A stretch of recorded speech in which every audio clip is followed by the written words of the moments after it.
There are some unique challenges that come with selling a product or service that's really complicated, okay, like IT or cybersecurity specifically. And it all stems from the way that buyers behave. Here's the most simple traditional form of what a buying process looks like, okay? A buyer has a problem. Once they identify that they have a problem that they need solving, they're gonna do a little bit of research. They're gonna get on Google, and they're gonna start looking at how other people have solved that, looking at reviews, looking for products, whatever. Once they've done some research, then they're gonna come up with the solution. The solution looks like they buy a product or service, okay? Now, when you sell something that's complicated, something that a prospect is not going to be able to research on their own, sometimes the research phase needs to include a conversation with a subject matter expert or an SME. That's somebody like me and you, okay? We need to help them understand their problem.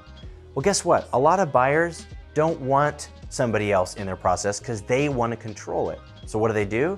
They're going to tell themselves they understand their problem, and they're going to try to cut straight to the solution. They're going to come right to you. They're going to try to skip all your meetings and say, no, I've had an IT company before. Just give me a quote. Well, guess what happens then? Usually, we give them a quote for the real problem, but they don't understand the real problem. So we show them a full proposal and they think that we've oversold them. Okay, this looks like them balking at price, them not understanding the proposal, thinking that you've done something wrong or misunderstood them. If you're hearing objections like, wow, sounds like you sell a Ferrari, all I really need is a Corolla, our needs aren't quite that complicated, we're a really simple office, blah, blah, blah, the run-of-the-mill garbage. Usually what happens is we have to downgrade our solution. Instead of selling them a managed service contract, we just give them RMM agents and do time materials, or we sell them block hours, or we do hybrid IT, because we couldn't help them understand or qualify the solution that they actually needed. Here's how we solve this. We have to learn how to control the sales process, okay?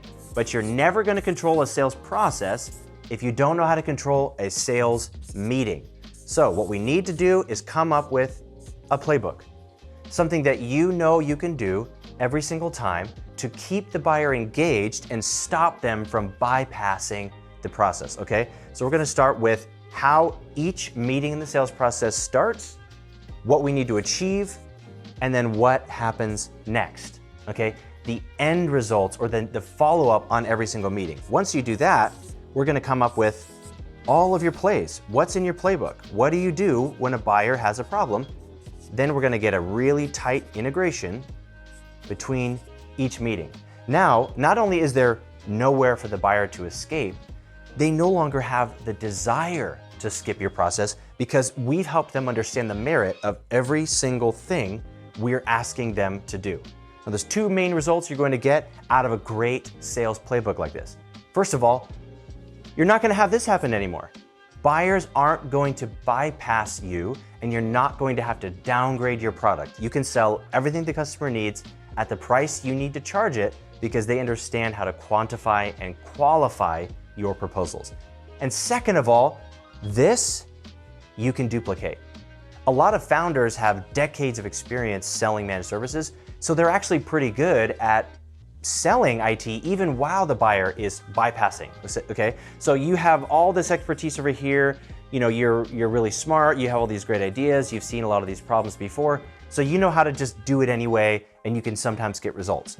Well, guess what? Then you hire a salesperson, they're on for 6 to 9 months, and they can't get any results because you're expecting them to be able to use this shortcut.